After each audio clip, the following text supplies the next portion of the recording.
So when I start with new members, one of the first things that they're often dealing with is trying to sift through some of the relationship advice that their friends have given them. Now, although this may come from a good place, more often than not, friends' relationship advice is not to be followed. So in this video, I'm going to break down why friends' relationship advice oftentimes is very misguided, can cause more damage to your relationship, and prevent any sorts of repair happening in the future. So I get it, when a relationship is struggling, it can be difficult to sift through what is good advice, what is bad advice. Oftentimes we follow our gut on what advice we trust. And that ultimately means that oftentimes we follow friends' advice for our relationships. Now, of course, 99% of the time, this comes from a good place. Your friends want the best for you. They want you to succeed and they want to see your relationship thrive. They want to help you.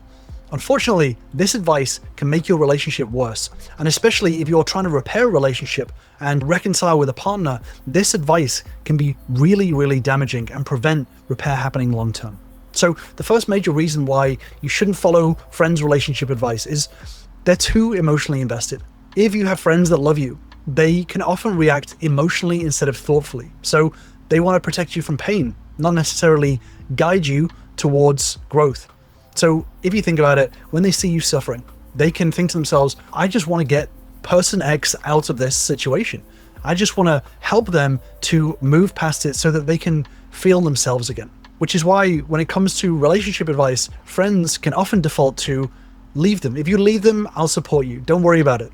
But you're better off without them. And this means that all of their opinions can lead to the same answer. They can ask you questions that are leading questions that lead to the ultimate same conclusion as they have in the back of their minds. Because ultimately what they see is you're in pain, you're in this relationship struggle is causing that pain. So therefore, to move you away from pain, that means to break up, right? Ultimately, for you, it's more important to tune into your own emotional compass before absorbing anyone else's input. But not only that, oftentimes friends can only see one side of the story. So think about it this way. You've been in this relationship for however long, and you've been telling them your version of the relationship filtered through your emotions, your memory, your biases, and your perspective.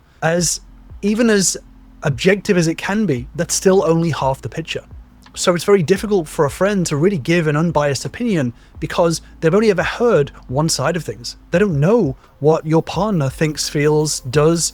They don't know it through your partner's lens. And this is a major problem because if your friend is giving you relationship advice, they're giving relationship advice on 50% of a relationship, right? They're not actually looking to see where you could be doing better. It's very rare that people look for their own blind spots. Even when your partner has given you very clear feedback on how they would like the relationship to change, oftentimes when you're repeating this to a friend, you can filter this through your own distorted biases. So you can still give your partner's side of the story, but filtered through yourself. And this is where, when friends give relationship advice, it can be very damaging because oftentimes your friends are not giving you relationship advice. They're giving you personal advice. This is to help you, not to help the relationship. One of the other problems is that your friend's advice is often reactive, not reflective. So when you share your pain in the heat of the moment, friends are going to react protectively, right? If you think about it this way, when you're talking with your friends and you say, hey, she said XYZ to me, he did XYZ, they're going to say things like, they're an asshole, they're a piece of shit, they're a terrible person, no one should ever do that, you should leave them, you deserve better. All of this stuff feels nice in the moment, but it's not really very helpful. This is reactive advice.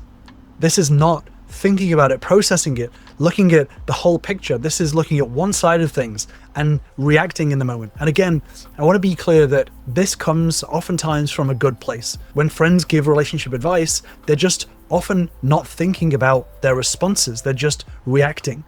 When anyone turns around to you and says, hey, this person says something hurtful to me, the immediate reaction is, oh my God, you're a victim. How terrible this is.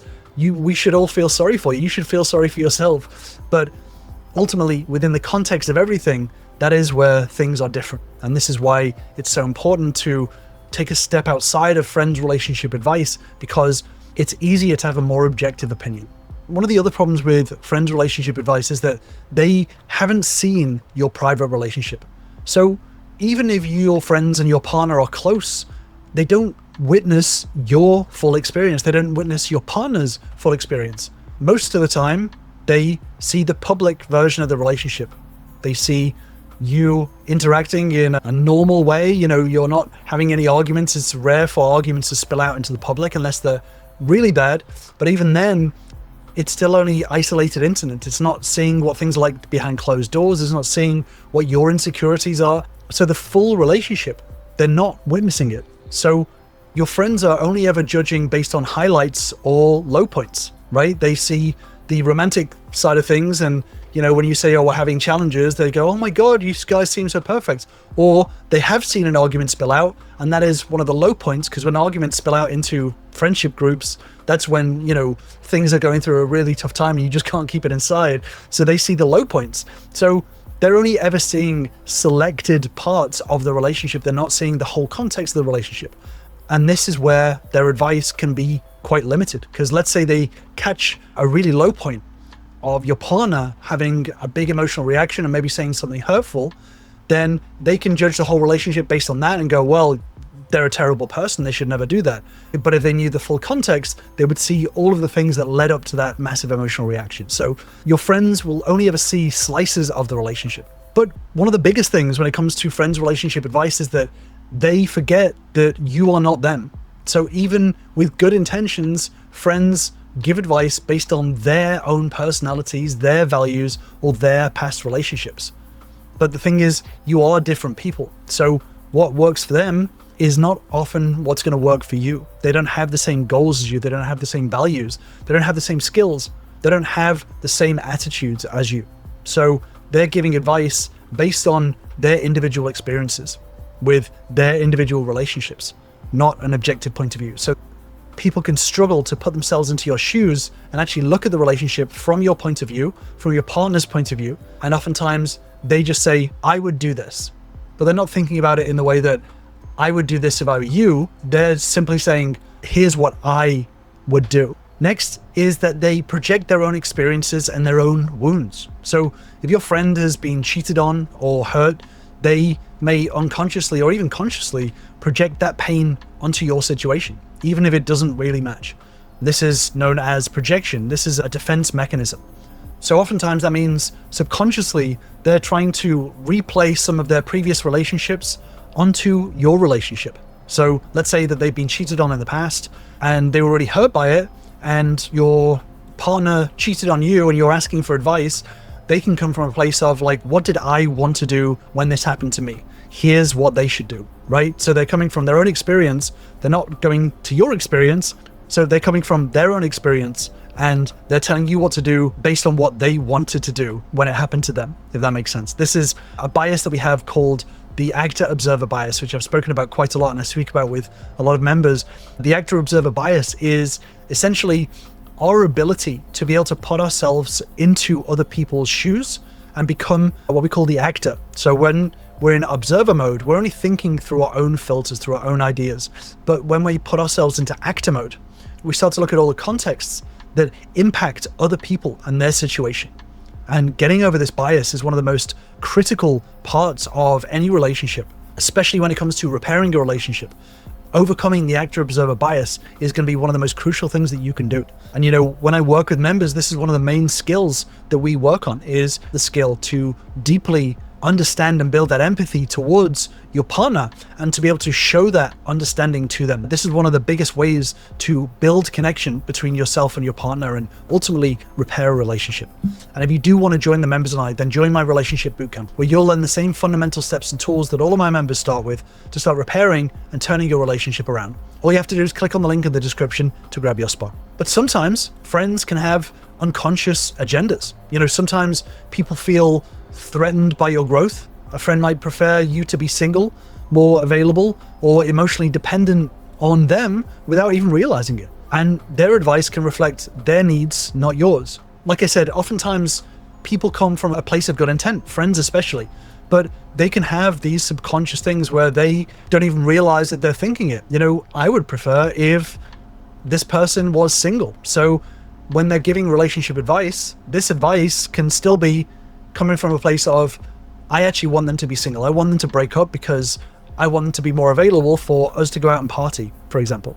So Just remember that friends, although they still come from a good place, they still have these subconscious needs and wants, and oftentimes that advice is filtered through that. But I think most of all, the biggest reason why listening to a friend's advice on relationships is going to be damaging to your relationship is that they lack any real professional experience. They haven't studied relationship psychology, emotional regulation, nonviolent communication, all of these things. So most friends mean well, but they offer opinions, not tools.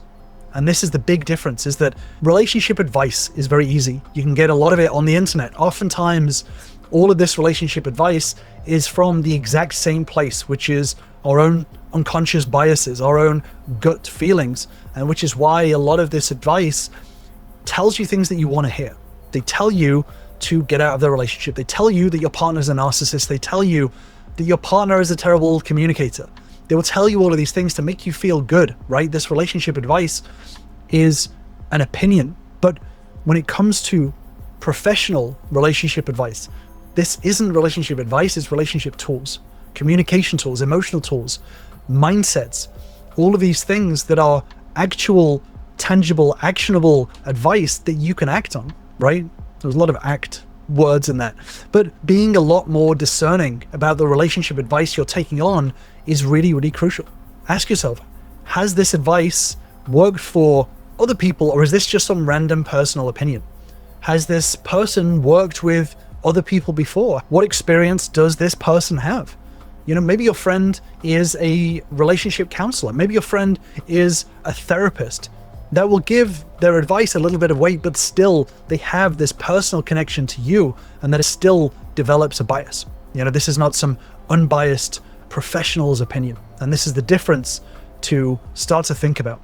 Are you getting relationship advice from some rando? Are you getting relationship advice from a friend that means well, that doesn't really know what they're talking about? Are you getting relationship advice from a friend that is there to make you feel good rather than actually help your relationship? Does my friend have very high standards in their relationship, in their life? Do they live by very high standards and this advice is to a very high standard? Or do they have quite low standards and this advice actually is kind of tainted by a lot of that low standards? This is the thing to think about. Especially when it comes to standards, having a high standard in a relationship starts with yourself. It starts with your growth, and it starts with the way that you start to live your life, right? I've actually done a deeper dive video on it, which I'll link to on the screen. But learning to live by much higher standards in the way that you show up, in the way that you execute, and the way that you approach relationship challenges is going to be crucial to repair and grow any relationship. And this, even with friends, is unfortunately a very low standard most of the time. So I'm going to leave you with that deep dive video, and I will see you over there.